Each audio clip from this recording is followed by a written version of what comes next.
Bonjour, cette nouvelle émission produite par la communauté de communes Tarn et Dadou a pour objet durant cette saison 2015-2016 de vous présenter, auditeurs, les actions de cette collectivité territoriale qui regroupe actuellement plus de 50 000 habitants sur 29 communes. Chaque mois, vous écouterez une ou un élu de Tarn et Dadou vous présenter une thématique d'engagement de cette intercommunalité auprès de la population.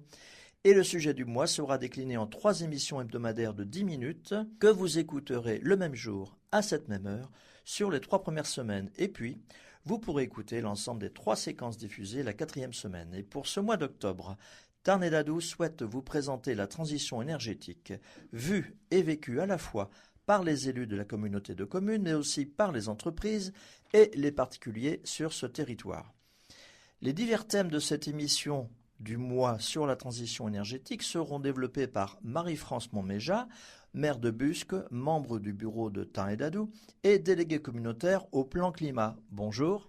Bonjour à vous. Et voici les 3 thèmes que vous expliquerez lors des 3 émissions. Aujourd'hui, vous situerez le cadre dans lequel s'inscrivent les obligations, les compétences de Tarn et Dadou, compte tenu de cette transition énergétique, et vous présenterez les actions mises en œuvre par Tarn et Dadou en amont du plan climat, air, énergie territorial, le PCAET, qui sera mis en place à l'avenir. Puis, la 2e émission portera sur ce fameux PCAET, la démarche suivie par Tarn et Dadou, du diagnostic aux actions prévues. Et nous finirons par la 3e émission qui expliquera l'appel à projet lancé par l'État, qui s'appelle Territoire à énergie positive et pour la croissance verte, appel à projet auquel Tarn et Dadou a répondu et qui a été retenu parmi les 200 projets sur le territoire français par le ministère de l'écologie, du développement durable et de l'énergie.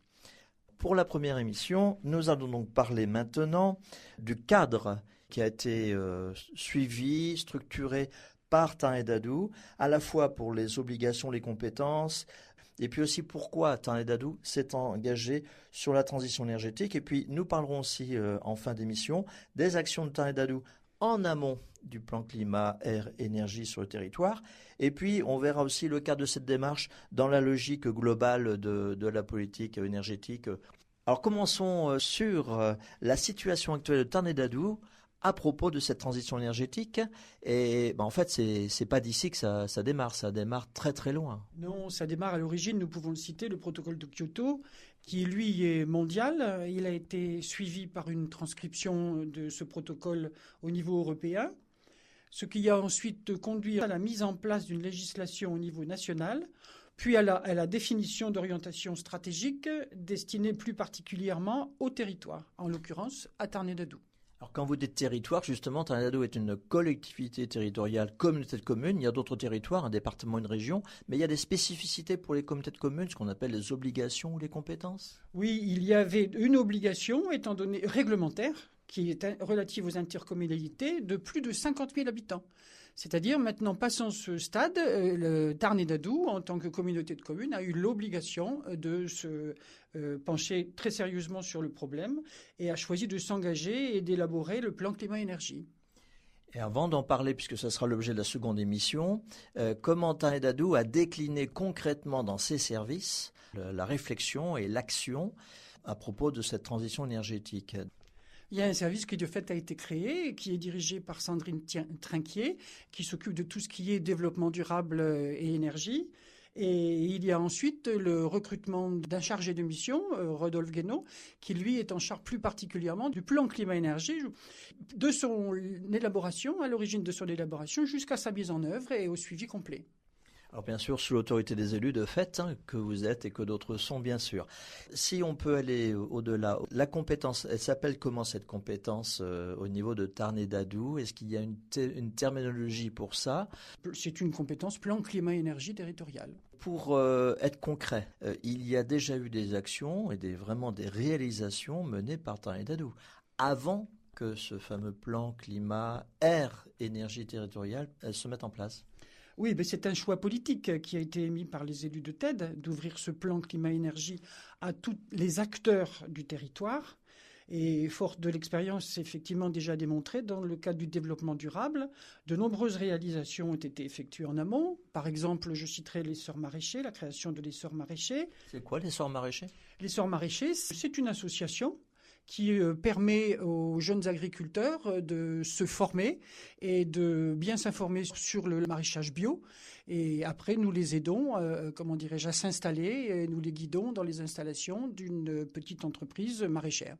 Et quel est le lien avec justement le plan climat-énergie ? Pour justement faire évoluer les jeunes agriculteurs qui vont s'implanter vers les économies de fioul et puis les habituer aussi à prendre de nouvelles façons de travailler par rapport au maraîchage et à l'économie d'eau, à l'économie d'énergie certes, et puis se diriger plus particulièrement vers une culture plus biologique. Et c'est ce qu'on appelle une agriculture respectueuse de l'environnement. Voilà, tout à fait. Autre action ? Autre action, alors un autre exemple, il y a eu la création de tables rondes à Tarn-et-Dadou qui ont justement, sauté sur cette occasion qu'il y avait de l'évolution de ces énergies renouvelables et de la communication qui a été faite justement autour de cette spécificité.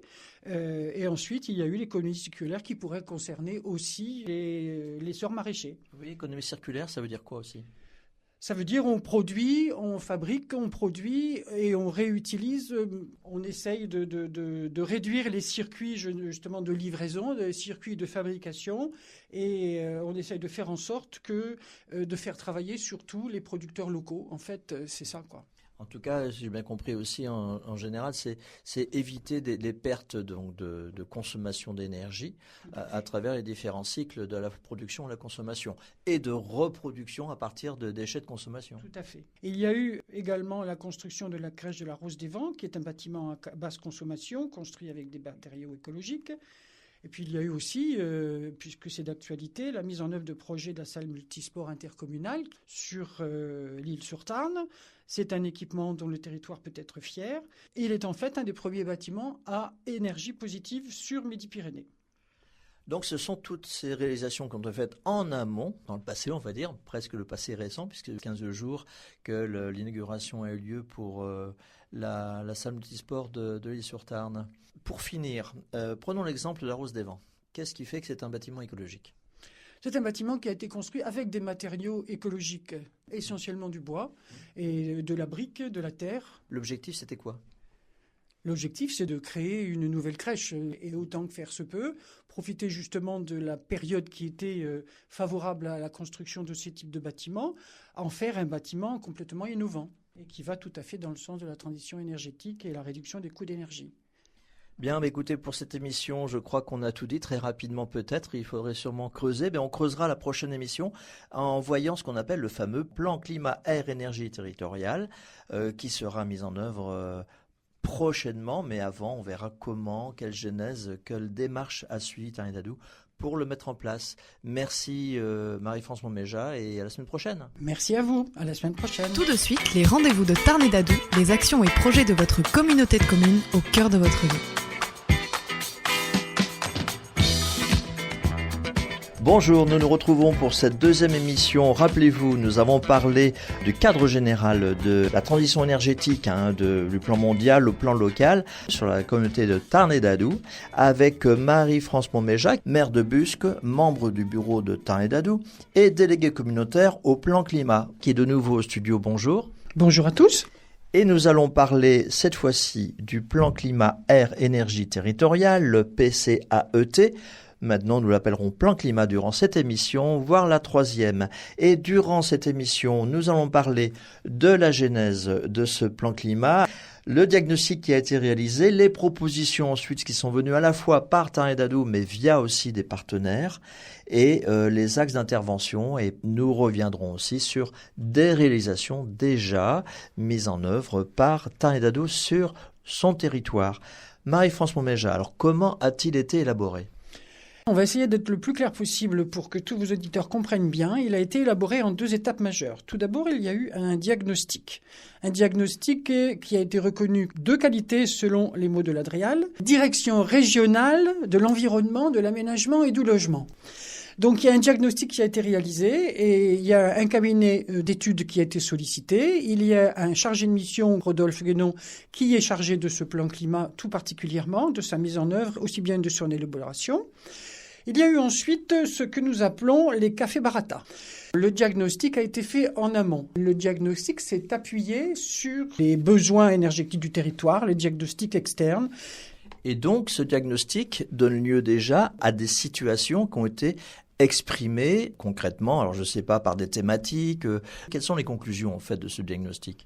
C'est un état récapitulatif nous a permis de constater que il y avait des axes majeurs qui se définissaient précisément, qui concernent plus particulièrement les logements essentiellement et aussi le tertiaire, les bâtiments industriels effectivement, pour lesquels il y avait de gros efforts à fournir, les industries de l'énergie, tout le secteur de l'agriculture, il y avait un énorme travail à élaborer aussi, l'évolution dans les transports, la consommation locale d'énergie, la mise en place d'économies circulaires par exemple, la réduction des déchets. Il y a un énorme travail à fournir sur tous ces axes majeurs-là pour créer des économies, pour réduire les déchets par exemple, et on y reviendra plus particulièrement dans les différents axes d'action qui ont été engagés, qui vont conduire à des résultats concrets. Et c'est ce que vous disiez tout à l'heure, les axes ont été exprimés via le Café Barata, dont vous allez nous parler maintenant. Mais ce que je voulais bien préciser, c'est ces réductions en fait de consommation d'énergie. Tout ce diagnostic, c'était dans ce sens-là, puisque c'est l'objet du plan climat, en fait. C'est l'objet du plan climat. On doit, d'ici 2020, réduire de 30% tout ce qui est consommation d'énergie. Une étape du chantier, ça a donc été ce fameux café Barata. Mais Barata, ça signifie quoi ? Ça signifie tout simplement échange. C'est un lieu d'échange. Alors, le café Barata, c'est un nom qui a été choisi par Rodolphe Guénon et qui nous avait engagés à nous réunir dans les locaux de la communauté de communes Tarn-et-Gadoue avec tous les acteurs du territoire. Nous avons réuni, je dirais, 150 personnes environ, les acteurs participants. Entre autres, il y avait la région Midi-Pyrénées, l'agence de l'eau, l'ADEME, la direction régionale de l'environnement et l'ADRIAL, la direction départementale du Tarn, la chambre d'agriculture, le CAUE, la chambre des métiers, l'INEOPOL Formation et d'autres partenaires qui seraient trop longs ici de nommer, quelques élus et évidemment les techniciens de Tarn-et-Gadoue qui participaient largement à cette action. Et donc il y a eu un diagnostic de réaliser après les discussions pour en arriver aux propositions. Et donc les différentes phases qui ont permis ça. Alors, après ce diagnostic... Qui était sur quoi, alors, concrètement, le diagnostic ? Qui était concrètement sur les émissions de gaz à effet de serre, la consommation et la production d'énergie, l'analyse de vulnérabilité au changement climatique, c'est un sujet dont on parle beaucoup et qui est effectif. Il y a eu ensuite une première concertation qui nous a permis d'identifier les orientations stratégiques et de définir quelques premières pistes d'action.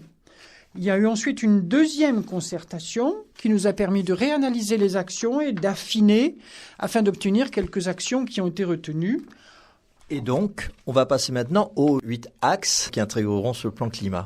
Alors, en résumé, il y a été défini l'aménagement durable, la mobilité durable, l'efficacité énergétique qui est un large projet, la mise en œuvre des énergies renouvelables, la prise en compte du changement climatique, comme je l'évoquais tout à l'heure, la mise en place d'économies de proximité, l'économie circulaire par exemple, la protection des milieux naturels, la protection de la biodiversité et l'évolution de l'agriculture. Alors maintenant, prenons l'un ou l'autre des axes. Alors, par exemple, on va citer le premier, aménager durablement le territoire, c'est-à-dire accompagner la construction sur les territoires de Tarn-et-Gadoue de 3 éco-hameaux. Ça, c'est un des objectifs. C'est un des objectifs. Alors, l'efficacité énergétique des bâtiments, c'est un des gros volets. Sensibiliser à la performance énergétique des bâtiments, promouvoir et encourager les opérations de rénovation qui est un projet majeur. 80% des logements actuellement sont construits avant 2000. 60% avant 1974, date de la première réglementation RT. Donc il y a un énorme travail. On pourrait aussi prendre en considération l'économie de proximité, qui est l'axe 6. Promouvoir la consommation locale, la création des circuits courts ici et là. Et il y a un autre axe qui nous semble très important sur le territoire, qui est aussi un territoire agricole, c'est développer l'agriculture durable. Il y a, un objectif qui est souhaitable, même si Tarn-et-Gadoue ne peut y arriver, mais on peut donner quelques exemples justement de réduction ou de moindre consommation ou de moindre coût, par exemple, à partir de ces axes. Absolument. Je prends par exemple l'axe 8 qui concerne l'agriculture durable. C'est réduire de 10% le CO2 avec une évolution des pratiques agricoles, moins d'énergie fossile et moins d'engrais. Et puis, l'efficacité énergétique des bâtiments. Ce chiffre, en tant qu'habitant Tarn-et-Gadoue, ça m'intéresse. 680 € d'économie par an sur une facture énergétique des foyers accompagnant le dispositif, soit un gain d'énergie équivalent à la consommation de 320 foyers avec enfants d'ici 2020. C'est un des objectifs à atteindre. Forcément, on ne peut pas expliquer ici ce fameux dispositif. Ça viendra beaucoup plus tard dans les explications et dans la mise en œuvre de tous ces axes que probablement Tarn-et-Gadoue mettra en route. On va s'arrêter là pour la présentation des axes. De toute façon, les auditeurs pourront trouver ça sur le site internet, je suppose, de Tarn-et-Gadoue. Mais quand même, vous disiez tout à l'heure quelques actions concrètes qui ont été menées dans le cadre de l'habitat ou le transport à la demande, par exemple. Le transport à la demande, ça a été mis en place déjà depuis, je crois, le mois de janvier. C'est vrai que c'est un projet qui a demandé beaucoup de temps de préparation. C'est la mise en œuvre d'un transport spécifique et quasiment, c'est pas totalement gratuit, mais presque, qui permet aux citoyens de téléphoner tout simplement et de se faire transporter d'un point à un autre, par exemple, pour aller à Gaillac, pour aller à Groyer, selon leur positionnement géographique. Sachant que ce n'est pas seulement intra-communautaire Tarn-et-Gadoue, on peut aller à Albi par exemple? Oui, on peut aller à Albi évidemment aussi. Et vous parliez de l'habitat, il y a eu des OPH depuis quelque temps qui ont été menés dans Tarn-et-Gadoue. Tout à fait, ça c'est un énorme dossier et je dirais qu'il a été victime de son succès. Il serait nécessaire qu'il y ait le déploiement de finances supplémentaires pour répondre à toutes les demandes et il y a eu déjà de très nombreux dossiers qui ont été traités et ça c'est une des fiertés de Tarn-et-Gadoue. Alors, s'il n'y a pas d'autres éléments particuliers que vous souhaitez mettre en valeur durant cette seconde émission, nous allons arrêter là. Et nous nous retrouverons à la prochaine émission pour parler du TEPCV, le territoire à énergie positive pour la croissance verte. À bientôt. À bientôt, merci.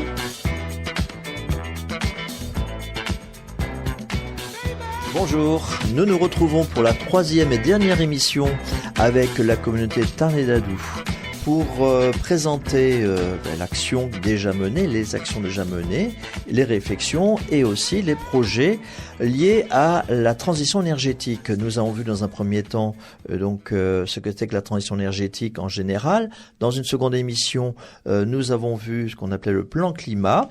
Et puis, dans cette dernière émission, nous allons parler de l'appel à projet territoire à énergie positive et pour la croissance verte qui a été lancé par le ministère de l'écologie. Et donc, Tarn-et-Gadoue a passé favorablement cet appel à projet. Et nous allons en parler avec Marie-France Montméjat. Bonjour. Bonjour à tous. Vous représentez, comme pour les deux dernières émissions, la communauté de communes Tarn-et-Gadoue en tant que maire de Busque et vous êtes aussi donc membre du bureau de Tarn-et-Gadoue et vous êtes élu référent au plan climat-énergie. Alors parlons cette fois-ci le fameux territoire énergie positive et pour la croissance verte, ce que d'aucuns appellent le TEPCV, TEPCV. Quel a été l'intérêt dans un premier temps pour Tarn-et-Gadoue de retenir cet appel à projet et ensuite quels ont été les axes de développement pour cet appel à projet et ensuite les actions qui vont être mises en place dans le cas de ces 4 axes avec quelques éléments concrets et puis nous terminerons sur la conclusion que vous souhaiteriez exprimer aux auditeurs à propos de cette transition énergétique sur l'ensemble des 3 émissions. Donc Marie-France Montméjat, quel intérêt a eu Tarn-et-Gadoue de participer à cet appel à projet ? Bien, déjà très largement impliqué dans la transition énergétique au sens large du terme, Tarn-et-Gadoue a semblé logique de répondre à cet appel à projet du ministère de l'écologie.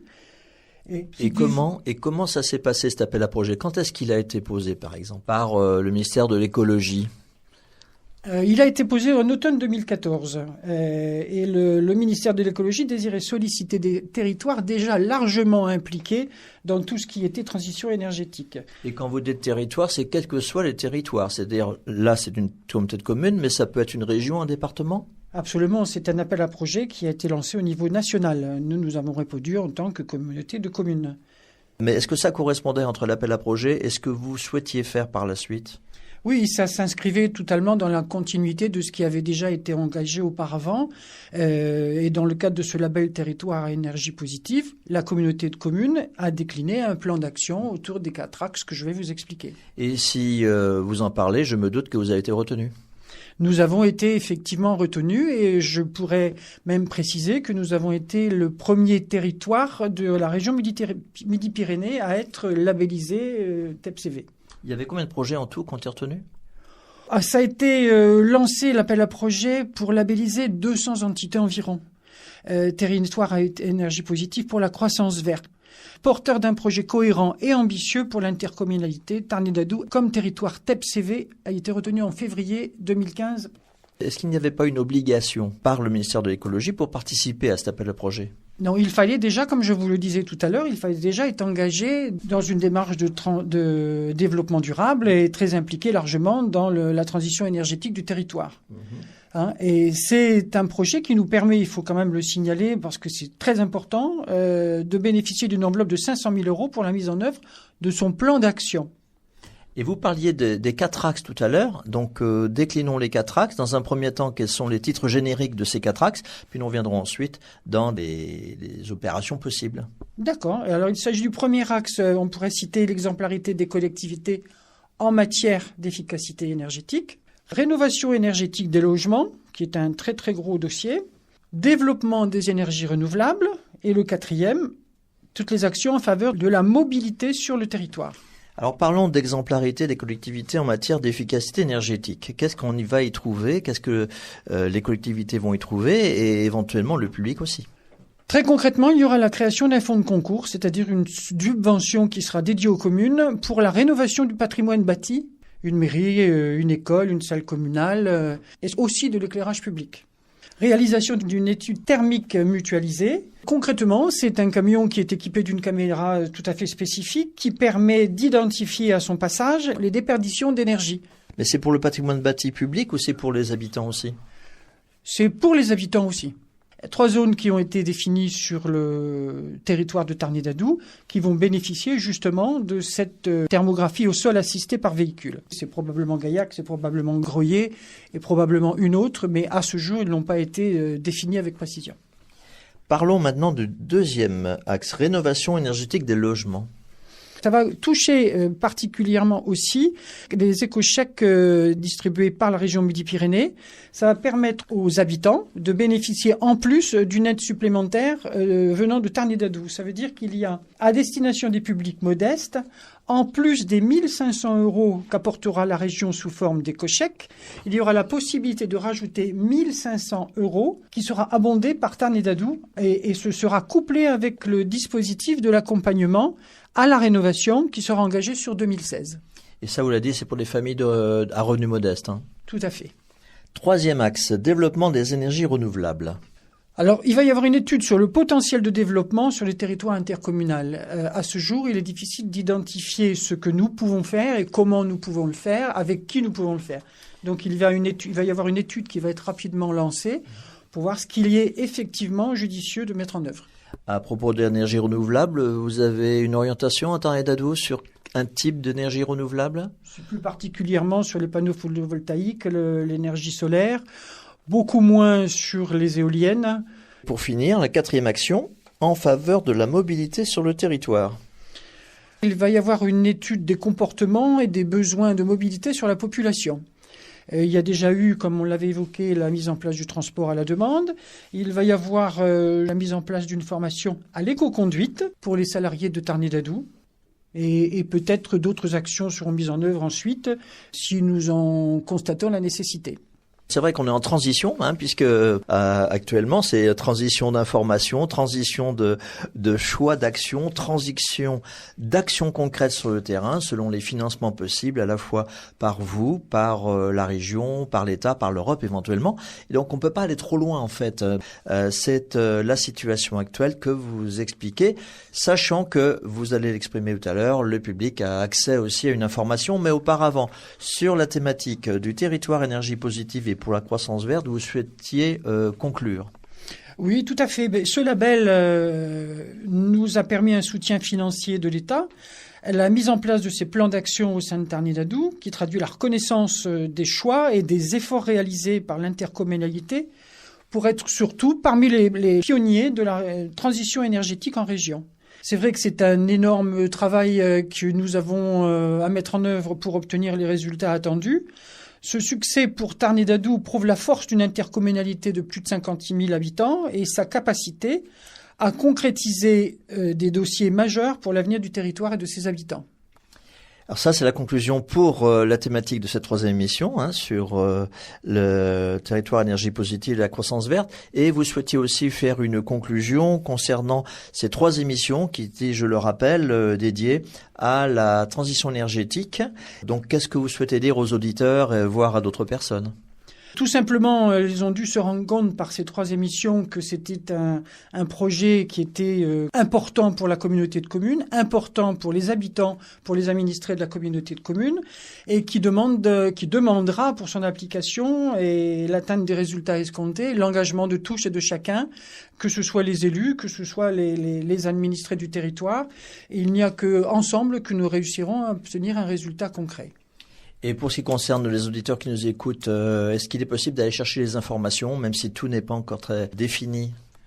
Défini ici, ça l'est, mais ça n'est pas complètement finalisé. Et en termes de communication, il y a beaucoup d'éléments qui sont en préparation, et plus particulièrement le site internet qui sera dédié à l'environnement et toutes les actions que nous avons citées. Et vos auditeurs pourront, consulter le petit livret que nous avons évoqué largement, qui s'appelle le guide du plan climat-énergie territorial pour Tarn-et-Gadoue, que je les invite à consulter dans quelques mois lorsqu'il sera prêt, sur le site internet de Tarn-et-Gadoue. Ça donne des idées, ça donne des perspectives. Nous retrouverons pour une prochaine émission sur un autre thème au mois de novembre. Au revoir.